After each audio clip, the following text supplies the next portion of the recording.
तो hello everyone, स्वागत है आपका एक बार फिर से मेरे चैनल पर। तो दोस्तों, आज की इस वीडियो में मैं आप सभी को आपका जो मनोविज्ञान का पेपर हुआ है वीर बहादुर सिंह पूर्वांचल यूनिवर्सिटी का बीएफ फर्स्ट सेमेस्टर का जो आपका साइकोलॉजी का पेपर हुआ है, आज की इस वीडियो में मैं उसी पेपर को पूरा हल कराऊंगा। तो वीडियो को आप अंत तक देखिए। अगर आपने मनोविज्ञान का पेपर दिया है, चाहे वह आपका मेजर सब्जेक्ट में हो या फिर माइनर सब्जेक्ट में हो, तो यह वीडियो आप ही के लिए है। आप वीडियो को अंत तक देखिए और साथ ही साथ अपने आंसर्स को भी मैच कीजिए कि आपके कितने जो है क्वेश्चन सही हुए हैं। और आपका जो मनोविज्ञान का पेपर हुआ है वो आपका 50 नंबर का हुआ है, मतलब 50 क्वेश्चन इसमें आए थे। और उसके बाद में आपका जो अदर सब्जेक्ट का एग्जाम हुआ है, चाहे आपका हिंदी का हो, अंग्रेजी का हो, भूगोल का हो, राजनीति का हो, वो सब आपका 75 नंबर का हुआ था और उसमें आपके 75 नंबर के क्वेश्चन आए थे। लेकिन आपका जो मनोविज्ञान का हुआ है इसमें 50 क्वेश्चन आए हैं। तो आज के वीडियो में मैं पूरे 50 क्वेश्चन जो है वो पूरा हल कराऊंगा। तो दोस्तों, जैसा कि आप लोग कई दिनों से कमेंट कर रहे थे कि सर मनोविज्ञान का पेपर हल करवा दीजिए, लेकिन मेरे पास पेपर अवेलेबल नहीं हो पाया था, लेकिन इस समय मेरे पास पेपर अवेलेबल हो गया है। तो चलिए वीडियो स्टार्ट करते हैं। तो आपका जो पहला क्वेश्चन पूछा गया था, पहला प्रश्न ये पूछा गया था कि वो बहुत इजी है, मनोविज्ञान का जनक कौन है। तो यहाँ पर आपको पता ही होगा, जो मनोविज्ञान के जनक है वो है आपका पहला ऑप्शन करेक्ट है। वुंट जी जो है वो मनोविज्ञान के जनक है। तो पहला ऑप्शन जो है वो आपका करेक्ट है। और उसके बाद अगले प्रश्न में ये पूछा गया है दूसरे में, मनोविज्ञान की प्रथम प्रयोगशाला कहाँ स्थापित की गई थी। यानी कि जो मनोविज्ञान की फर्स्ट लेबोरेटरी स्थापित की गई थी, स्टैब्लिश की गई थी, वो कहाँ की गई थी। तो यहाँ पे 4 ऑप्शन है। पहले में पूछा है ग्रीनविच, दूसरे में पूछा है ज्यूरिक, तीसरे में पूछा है लिप्जिग और चौथे में है म्यूनिक। तो यहाँ पर आपका जो करेक्ट आंसर है वो है आपका ऑप्शन नंबर तीसरा। लिप्जिग में जो है मनोविज्ञान की पहली प्रयोगशाला स्थापित की गई थी। और ये आपका जो लिप्जिग है ये शहर आपका जर्मनी में है, जर्मनी देश में। तो तीसरा ऑप्शन आपका करेक्ट है। और उसके बाद में तीसरे में ये पूछा है कि मनोविज्ञान ... का अध्ययन है। यानी कि जो चारों ऑप्शन दिया गया है इनमें से मनोविज्ञान किसका अध्ययन है। तो यहाँ पर जो आपका ऑप्शन है, पहला ऑप्शन में ये दिया है कि प्रत्यक्षण, दूसरा है समाजीकरण, तीसरा है संवेदना, चौथा है व्यवहार। यानी कि मनोविज्ञान इनमें से किसका अध्ययन है। तो तीसरे क्वेश्चन का जो करेक्ट आंसर है वो है आपका ऑप्शन नंबर 4। मनोविज्ञान जो है वो व्यवहार का अध्ययन है। तो आपका चौथा ऑप्शन जो है वो करेक्ट है। और चौथे प्रश्न में ये पूछा है, जो कि आपका अगला प्रश्न है, इसमें ये पूछा है कि सिगमंड फ्रायड जो थे वो किससे संबंधित थे। इसमें 4 ऑप्शन दिया गया है, इन चारों में से किससे संबंधित थे सिगमंड फ्रायड जी। तो पहला ऑप्शन है क्षेत्र अध्ययन, दूसरा है प्रयोगात्मक विधि, तीसरा है नैदानिक विधि और चौथा है अंतर निरीक्षण। तो यहाँ पर आपका जो करेक्ट आंसर है वो है आपका ऑप्शन नंबर तीसरा। सिगमंड फ्रायड जी थे जो थे नैदानिक विधि, अगर इंग्लिश में कहे तो क्लिनिकल मेथड से संबंधित थे। तो आपका तीसरा ऑप्शन जो है वो करेक्ट है। और अगले प्रश्न में ये पूछा गया है कि फ्रायड के अनुसार मनोविज्ञान की विषय वस्तु है। तो पांचवे का जो करेक्ट आंसर है वो है आपका फ्रायड के अनुसार मनोविज्ञान की जो प्रमुख विषय वस्तु है वो है आपका तीसरा, अचेतन। आप यहाँ पे देखेंगे तीसरा ऑप्शन जो है वो आपका करेक्ट है, अचेतन जो है करेक्ट है तीसरा ऑप्शन। और अगले प्रश्न में ये पूछा है कि कौन से मनोवैज्ञानिक का मत था कि मनोविज्ञान व्यवहार का अध्ययन है। यानी कि इनमें से जो 4 साइकोलॉजिस्ट हैं, मनोवैज्ञानिक है, इनमें से किसका ये मत था कि जो मनोविज्ञान है वो व्यवहार का अध्ययन था। तो यहाँ पर जो छठवें का करेक्ट आंसर है वो है आपका ऑप्शन नंबर पहला। वाटसन जी का विचार ये था कि मनोविज्ञान जो है वो व्यवहार का अध्ययन है। तो यहाँ पर पहला ऑप्शन जो है वो आपका करेक्ट है। और इसके बाद में आपका जो 7वां प्रश्न है, 7वें प्रश्न में ये पूछा है कि गेस्टाल्ट मनोविज्ञान का प्रमुख योगदान है। तो आपका पहला ऑप्शन है सीखना, दूसरा है चिंतन, तीसरा है स्मृति, चौथा है प्रत्यक्षण। तो यहाँ पर आपका जो करेक्ट आंसर है 7वें का वो है आपका ऑप्शन नंबर चौथा, प्रत्यक्षण जो है वो करेक्ट आंसर है। और अब बढ़ते हैं अगले प्रश्न की तरफ। तो नेक्स्ट क्वेश्चन है आपका 8वां में ये पूछा है कि गेस्टाल्ट सिद्धांत सही है। गेस्टाल्ट सिद्धांत के अनुसार कौन सा कथन सत्य है। तो यहाँ पर 8वें का जो करेक्ट आंसर है वो है आपका ऑप्शन नंबर पहला, यानी कि प्रात्यक्षिक संगठन जन्मजात होता है, ये ऑप्शन करेक्ट है। बाकी जो ये वाला दूसरा है ये इनकरेक्ट है, तीसरा भी गलत है और चौथा भी गलत है। जो पहला ऑप्शन है आपका वो करेक्ट है। और अब बढ़ते हैं अगले प्रश्न की तरफ। तो आपका अगला जो प्रश्न है 9वां है। 9वें में ये पूछा है कि भ्रम एक ... है। यानी कि जो 4 ऑप्शन इसमें से दिया गया है कि भ्रम जो है वो आपका क्या है। तो यहाँ पर ये क्वेश्चन बहुत इजी पूछा था, तो बेशक आपको इसका उत्तर आना चाहिए। तो यहाँ पर जो करेक्ट आंसर है वो है आपका तीसरा, भ्रम जो है वो है उद्दीपकों का गलत प्रत्यक्षण। और उसके बाद में तीसरा ऑप्शन आपका जो है सही है, तीसरा ऑप्शन ये सही है। उसके बाद में आपका जो पहला, दूसरा, चौथा ये आपके गलत ऑप्शन है, तीसरा ही आपका जो सही है। जो भ्रम है वो आपका उद्दीपकों का गलत मतलब प्रत्यक्षण है।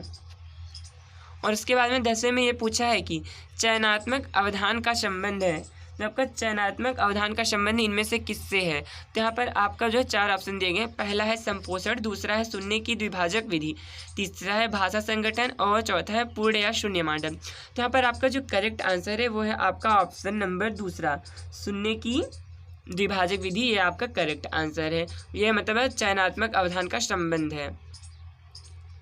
और इसके बाद में 11वें में ये पूछा है कि अवधान हमारे अनुभव क्षेत्र को विभाजित करता है। तो यहाँ पर पूछा है कि केंद्र से या फिर सीमा में, दूसरे में, दोनों में, या फिर इनमें से कोई नहीं। तो यहाँ पर आपका 11वें का जो करेक्ट आंसर है वो है आपका ऑप्शन नंबर तीसरा। अवधान हमारे अनुभव क्षेत्र को 2 भागों से विभाजित करता है, एक केंद्र से, दूसरा सीमा में। तो यहाँ पर दूसरा जो है वो तीसरा जो है करेक्ट आंसर है।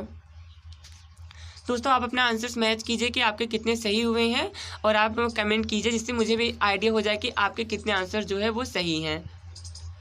और इसके बाद में आपके 12वें क्वेश्चन में ये पूछा है कि कौन सा प्रत्यक्षीकरण का नियम नहीं है। तो यहाँ पर आपका जो है करेक्ट आंसर है 12वें का वो है आपका पारस्परिक अवरोध का नियम, यानी कि तीसरा ऑप्शन जो है करेक्ट है।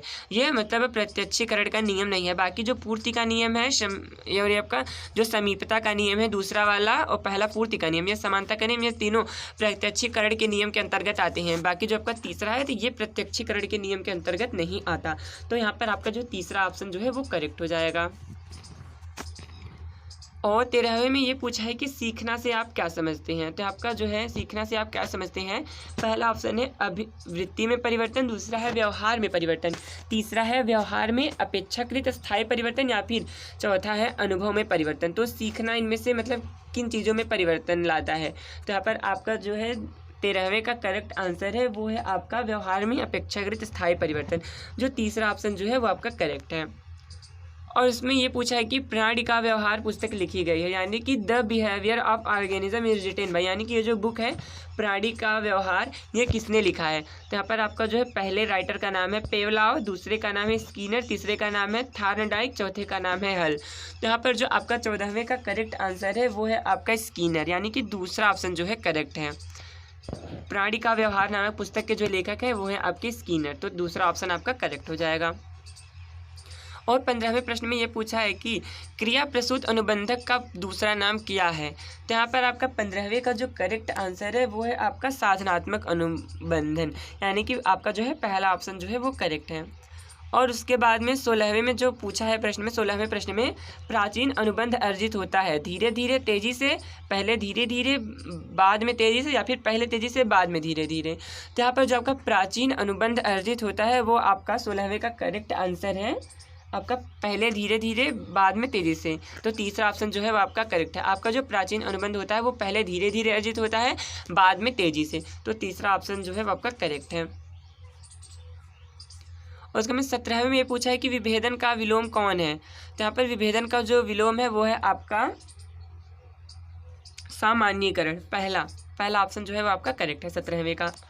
और उसके बाद में 18वें में ये पूछा है कि वाचिक अधिगम के प्रयोग में किस मनोवैज्ञानिक ने निरर्थक शब्दों का प्रथम बार उपयोग किया। तो यहाँ पर पहला ऑप्शन है बार्टलेट, दूसरा है एबिंगहाउस, तीसरा है मॉर्गन, चौथा है बोरिंग। तो यहाँ पर 18वें का जो करेक्ट आंसर है वो है आपका दूसरा एबिंगहास जी ने वाचिक अधिगम के प्रयोग में सर्वप्रथम सबसे पहले नकारात्मक निरर्थक शब्दों का प्रयोग किया था।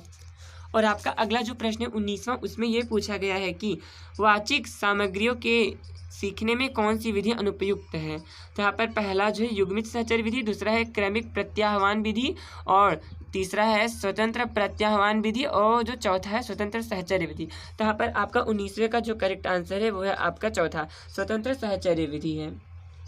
और इसके बाद में अगले प्रश्न में जो आपका 20वां है वो उसमें ये पूछा है कि क्रिया प्रस्तुत अनुबंधक को किस मनोवैज्ञानिक की खोज की, यानी क्रिया प्रस्तुत अनुबंधक को किस मनोवैज्ञानिक ने खोज की, यानी क्रिया प्रस्तुत अनुबंधक जो है आपका उसकी खोज किस मनोवैज्ञानिक द्वारा की गई थी। तो यहाँ पर आपका जो है पहला ऑप्शन है स्कीनर, दूसरा है हल, तीसरा है थार्नडाइक, और चौथा है डोलार्ड। तो यहाँ पर आपका जो है 20वें का करेक्ट आंसर है वो है आपका स्कीनर। तो पहला ऑप्शन जो है वो आपका करेक्ट हो जाएगा। तो यहाँ पर आपका 20वें में जो करेक्ट आंसर है वो है आपका पहला स्कीनर। और उसके बाद में अगला प्रश्न ये है कि 21वें में ये पूछा है कि स्मरण स्मृति का एक पक्ष है। तो यहाँ पर आपका ऑप्शन पहला है धनात्मक, ऑप्शन नंबर दूसरा नकारात्मक, ऑप्शन नंबर तीसरा भावात्मक पक्ष और ऑप्शन नंबर चौथा संज्ञानात्मक पक्ष। तो आपका जो करेक्ट आंसर है स्मरण स्मृति का एक जो पक्ष है वो आपका है पहला धनात्मक पक्ष है। यहाँ पर 21वें का पहला ऑप्शन जो है आपका करेक्ट हो जाएगा। और उसके बाद में 22वें में ये पूछा है कि ऑन मेमोरी के लेखक है, यानी जो ऑन मेमोरी बुक है वो किस राइटर द्वारा लिखी गई है। तो यहाँ पर आपका जो करेक्ट आंसर है वो है आपका 22वें का वो है दूसरा, एक जर्मन मनोवैज्ञानिक द्वारा लिखी गई है। और यहाँ पे जो आपका पहला ऑप्शन है तीसरा है चौथा ये सब करेक्ट नहीं है। आपका जो सही ऑप्शन है वो है आपका ऑप्शन नंबर दूसरा, जो आपका ऑन मेमोरी बुक है उसे एक जर्मन मनोवैज्ञानिक ने लिखा है। तो दूसरा ऑप्शन जो आपका करेक्ट हो जाएगा। और 23वें में ये पूछा है कि स्मृति कार्य का सरलतम प्रकार है। तो यहाँ पर आपका जो करेक्ट आंसर है 23वें का वो है आपका पुनः सीखना, यानी कि आपका तीसरा जो है करेक्ट हो जाएगा।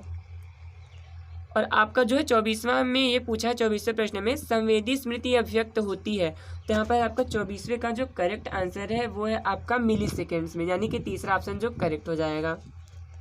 और 25वें में ये पूछा है कि कौन मनोवैज्ञानिक विस्मरण वक्र से संबंधित है। यहाँ पर पहला ऑप्शन है जेम्स वाट, दूसरा है विलियम वुंट, चौथा है एबिंगहॉस और चौथा है बार्टलेट। तो यहाँ पर आपका जो करेक्ट आंसर है जो मनोवैज्ञानिक विस्मरण वक्र से मतलब संबंधित है इनमें से वो है आपका एबिंगहॉस जी जो है मनोवैज्ञानिक विस्मरण वक्र से संबंधित है। तो तीसरा ऑप्शन आपका जो करेक्ट है। तो यहाँ पर आपका जो है आधा पेपर कंप्लीट हो जाता है, यानी कि 50 क्वेश्चन थे जिनमें से मैंने आपका 25 क्वेश्चन का हल बता दिया है और अब बचते हैं 25 क्वेश्चन। दोस्तों अगर इस वीडियो के थ्रू आपकी थोड़ी सी भी हेल्प हुई हो तो प्लीज़ वीडियो को लाइक कीजिए और हाँ चैनल को सब्सक्राइब भी कर लीजिए। और उसके बाद में बढ़ते हैं अगले प्रश्न की तरफ। तो अगला प्रश्न जो है आपका 26वां, उसमें यह पूछा है कि विस्मरण एक प्रकार का जो है आपका वो है नकारात्मक आपका जो है करेक्ट आंसर है 26वें का वो है आपका दूसरा। तो यहाँ पर आपका जो विस्मरण एक प्रकार की जो है आपकी नकारात्मक धारणा है, यानी कि forgetting is a type of A negative retention, यानी कि जब आप भूल जाते हैं तो आपकी एक निगेटिव धारणा है वो आपकी। तो दूसरा ऑप्शन जो है वो करेक्ट है। और 27वें में ये पूछा है कि कौन सा स्मृति मापन की विधि नहीं है। तो यहाँ पर 27वें का जो मतलब करेक्ट आंसर है वो है आपका पुनः स्थापन, यानी कि आपका जो चौथा है वो आपका करेक्ट आंसर है। और उसके बाद में 28वें में ये पूछा है कि गाल्टन के अनुसार बुद्धि एक है जो जन्मजात क्षमता है या फिर अर्जित क्षमता है या फिर अंशतः जन्मजात तथा अंशतः अर्जित है या फिर संस्कृति मुक्त क्षमता है। तो गाल्टन के अनुसार जो बुद्धि है वो आपकी है जन्मजात क्षमता, यानी कि पहला ऑप्शन जो है वो करेक्ट है। और उसके बाद में 29वें में ये पूछा है कि बुद्धि लब्ध की गणना निम्न के अनुसार होती है, यानी कि जो आपका IQ कैलकुलेट करने का फॉर्मूला होता है वो मतलब यानी कि जो आपका IQ कैलकुलेट करने का फार्मूला होता है वो इनमें से कौन सा करेक्ट है। यानी कि जो आपका पहला है वो है आपका मानसिक आयु मल्टीप्लाई बाय शारीरिक आयु डिवाइड बाय 100, या फिर शारीरिक आयु डिवाइड बाय मानसिक आयु इंटू 100, या फिर आपका मानसिक आयु डिवाइड बाय शारीरिक आयु इंटू 100, या फिर आपका 100 बाय मानसिक आयु मल्टीप्लाई बाय शारीरिक आयु। यानी आपका जो मतलब IQ कैलकुलेट करने का फार्मूला है वो है आपका करेक्ट फार्मूला है वो है आपका ऑप्शन नंबर तीसरा जो है 29वें का करेक्ट आंसर है। यानी कि जो आपका फार्मूला है IQ कैलकुलेट करने का वो है आपका मानसिक आयु डिवाइड बाय शारीरिक आयु इंटू 100, यानी कि आपका मेंटल एज कितना है और उसका डिवाइडेड बाय आपका जो है फिजिकल मतलब फिजिकल हेल्थ, यानी मेंटल एज, उसके बाद डिवाइडेड बाय आपका फिजिकल एज और इंटू 100 करके आप अपना IQ कैलकुलेट कर सकते हैं। तो दोस्तों आपको फार्मूला पता चल गया और आप अपना IQ कैलकुलेट कीजिए तो देखिए आपका IQ कहाँ तक आता है। अगर आपका जो IQ 100 के ऊपर आता है तो आपका जो है IQ सब मतलब बहुत बेस्ट है, आपका माइंड जो है वो बहुत शार्प है। और उसके बाद में आपका जो करेक्ट आंसर है तीसरे प्रश्न में ये पूछा है कि कौन सा बुद्धि सिद्धांत जी कारक से संबंधित है। तो यहाँ पर आपका जो है करेक्ट आंसर है वो है आपका पहला स्पीयरमैन। और उसके बाद में 31वें में ये पूछा है कि थर्स्टन द्वारा वर्जित प्रधान मानसिकताओं का परीक्षण में कितने कारक हैं। तो यहाँ पर आपका जो है 7 कारक हैं। तो यहाँ पर 7 जो ऑप्शन दिया है ऑप्शन नंबर दूसरे में, तो दूसरा ऑप्शन जो है वो आपका करेक्ट हो जाएगा। और 32वें में ये पूछा है कि गिलफोर्ड के मॉडल में स्मृति मतलब वर्णित है, इनमें से स्मृति को किस रूप में वर्णित किया गया है कि गिलफोर्ड के मॉडल में। तो यहाँ पर आपका जो 32वें का करेक्ट आंसर है वो है आपका संक्रिया, यानी कि ऑप्शन नंबर 2 आपका सही है। और 33वें में ये पूछा है कि बुद्धि लब्धि के संप्रत्यत विकसित किया डेविड वेसलर ने, अल्फ्रेड बी ने, या फिर विलियम स्टर ने, या फिर एम.एल. टर्म ने। यानी कि जो आपका कॉन्सेप्ट है आईक्यू का जो कॉन्सेप्ट है वो किसने डेवलप किया था। तो यहाँ पर आपका जो करेक्ट आंसर है 33वें का वो है आपका तीसरा, विलियम स्टर्न जी ने जो है आपका बुद्धि लब्धि यानी कि आईक्यू का जो कॉन्सेप्ट है वो डेवलप किया। और अगला प्रश्न आपका 34वें में ये पूछा है कि शब्द व्यक्तित्व बना है पर्सन शब्द से, पर्सोना शब्द से, पर्सनल शब्द से, या फिर पर्सोनिफिकेशन शब्द से। तो यहाँ पर आपका जो है करेक्ट आंसर है 34वें का वो है आपका पर्सोना शब्द, यानी कि आपका नंबर दूसरा ऑप्शन जो है वो आपका करेक्ट है। यानी कि जो व्यक्तित्व शब्द बना है, व्यक्तित्व मतलब पर्सनालिटी होता है, तो आपका जो पर्सनालिटी बना है वो है पर्सोना शब्द से, तो दूसरा ऑप्शन जो है वो आपका करेक्ट है। और उसके बाद में 35वें में ये पूछा है कि आलपोर्ट ने व्यक्तित्व की परिभाषा कब दी। यहाँ पर आप देखेंगे सन दिया है 1927 में, 1938 में, 1961 में, या फिर 1937 में। तो यहाँ पर आपका जो 35वें का करेक्ट आंसर है वो है आपका 1937, यानी कि आपका जो ऑप्शन नंबर 4 है वो करेक्ट है। और उसके बाद में 36वें में ये पूछा है कि रोजर्स के व्यक्तित्व सिद्धांत का अत्यंत महत्वपूर्ण संप्रत्यय है, यानी कि रोजर्स के व्यक्तित्व सिद्धांत का जो अत्यंत महत्वपूर्ण संप्रत्यय है वो आपका क्या है, वास्तविकरण प्रकृति है, या फिर प्रवृत्ति है, या फिर आदर्श आत्म है, या फिर प्रात्यक्षिक आत्म, या फिर जैविक आत्म। तो यहाँ पर आपका जो 36वें का करेक्ट आंसर है वो है आपका वास्तविकरण प्रकृति। ये पहला ऑप्शन जो है वो आपका करेक्ट हो जाएगा, यहाँ पर आपका पहला ऑप्शन करेक्ट है। और 37वें में ये पूछा है कि आलपोर्ट के अनुसार व्यक्तित्व संरचना की मौलिक इकाई है। तो यहाँ पर आपका जो है करेक्ट आंसर है वो है आपका सील गुण। 37वें का दूसरा जो है वो करेक्ट आंसर है। व्यक्तित्व संरचना की जो मौलिक इकाई है वो आपका सील गुण है। और उसके बाद में 38वें में ये पूछा है कि फ्रायड के अनुसार आक्रामक व्यवहार संबंधित है, यानी कि जो आपका आक्रामक व्यवहार संबंधित है फ्रायड के अनुसार इनमें से किस में से संबंधित है। तो यहाँ पर आपका पहला ऑप्शन है जीवन मूल प्रवृत्ति, दूसरा ऑप्शन है मृत्यु मूल प्रवृत्ति, तीसरा है चिंता, चौथा है तनाव। तो यहाँ पर 38वें का जो करेक्ट आंसर है वो है आपका ऑप्शन नंबर दूसरा, मृत्यु मूल प्रवृत्ति जो है आपका करेक्ट आंसर है। और अब बढ़ेंगे अगले प्रश्न की तरफ। तो अगले प्रश्न जो आपका अगला प्रश्न है वो है 39वें में ये पूछा है कि जुंग का बहिर्मुखता अंतर्मुखता वर्गीकृत है। तो यहाँ पर आपका जो करेक्ट आंसर है वो है आपका अष्टवर्गीय। 39वें का पहला जो है वो करेक्ट आंसर है। और 40वें में ये पूछा है कि अभिप्रेरणा का एक मुख्य तत्व है। तो यहाँ पर अभिप्रेरणा का जो एक मुख्य तत्व है इसमें ऑप्शन दिया है, पहला प्रत्यक्षीकरण, दूसरा है श्रमवेग, तीसरा है चिंतन, चौथा है अंतर्नोद। तो यहाँ पर आपका 40वें का करेक्ट आंसर है वो है आपका अंतर्नोद। यहाँ पर आपका जो है चौथा करेक्ट आंसर है। और 41वें भी आपका अंतर्नाद से रिलेटेड है। उसमें ये पूछा है कि जो अंतर्नोद प्राप्त होता है वो किससे प्राप्त होता है, प्रोत्साहन से, भूख से, प्यास से, या फिर आवश्यकता से। तो यहाँ पर आपका 41वें का करेक्ट आंसर है चौथा। आपका जो अंतर्नोद प्राप्त होता है वो आपका आवश्यकता से प्राप्त होता है, तो चौथा करेक्ट आंसर है। और यहाँ पे आपका 42वां क्वेश्चन है, उसमें ये पूछा है कि निम्नलिखित में से कौन जैविक अभिप्रेरक नहीं है। तो यहाँ पर आपका पहला है प्यास, दूसरा है भूख, तीसरा है यौन, और चौथा है आवश्यकता अभिप्रेरक। तो यहाँ पर आपका जो करेक्ट आंसर है वो है आपका तीसरा, यौन जो है वो आपका करेक्ट आंसर है। और इसके बाद में 43वें में ये पूछा है कि किस अभिप्रेरक को जैविक तथा अर्जित दोनों श्रेणियों में रखेंगे। तो यहाँ पर आपका जो है करेक्ट आंसर है वो है आपका तीसरा, यौन।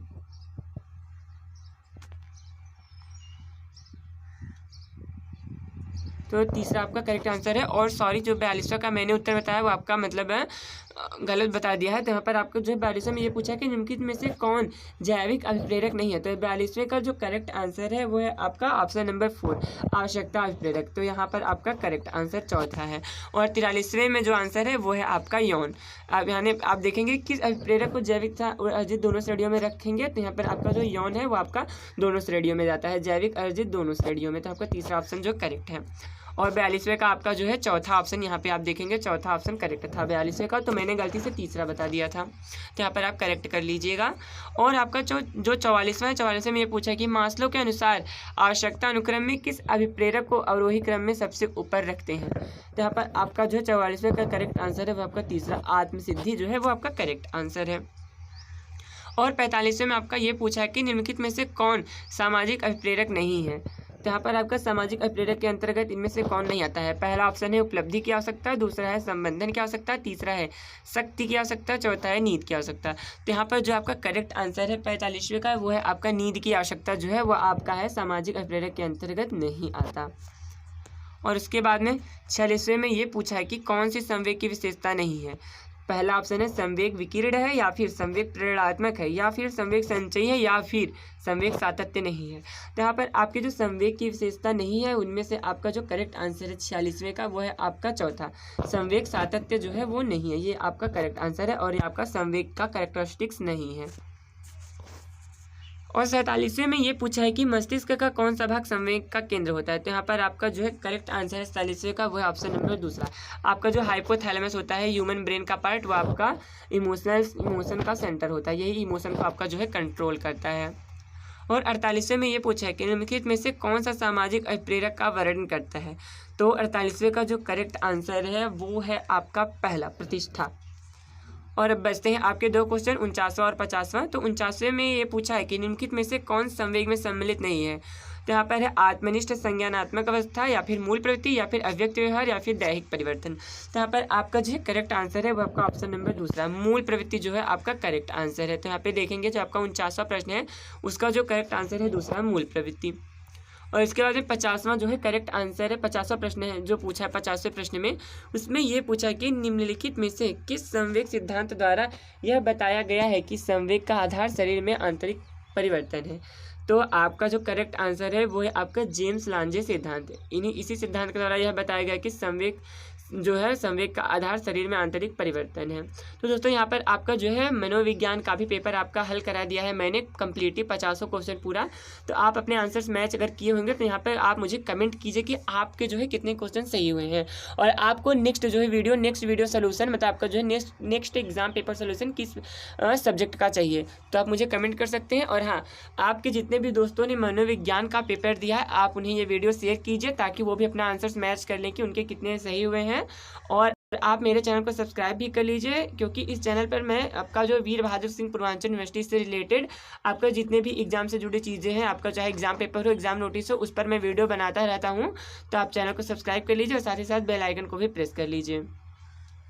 मिलते हैं नेक्स्ट वीडियो में कुछ नए अपडेट्स के साथ, तब तक आप पढ़ते रहिए, मस्त रहिए।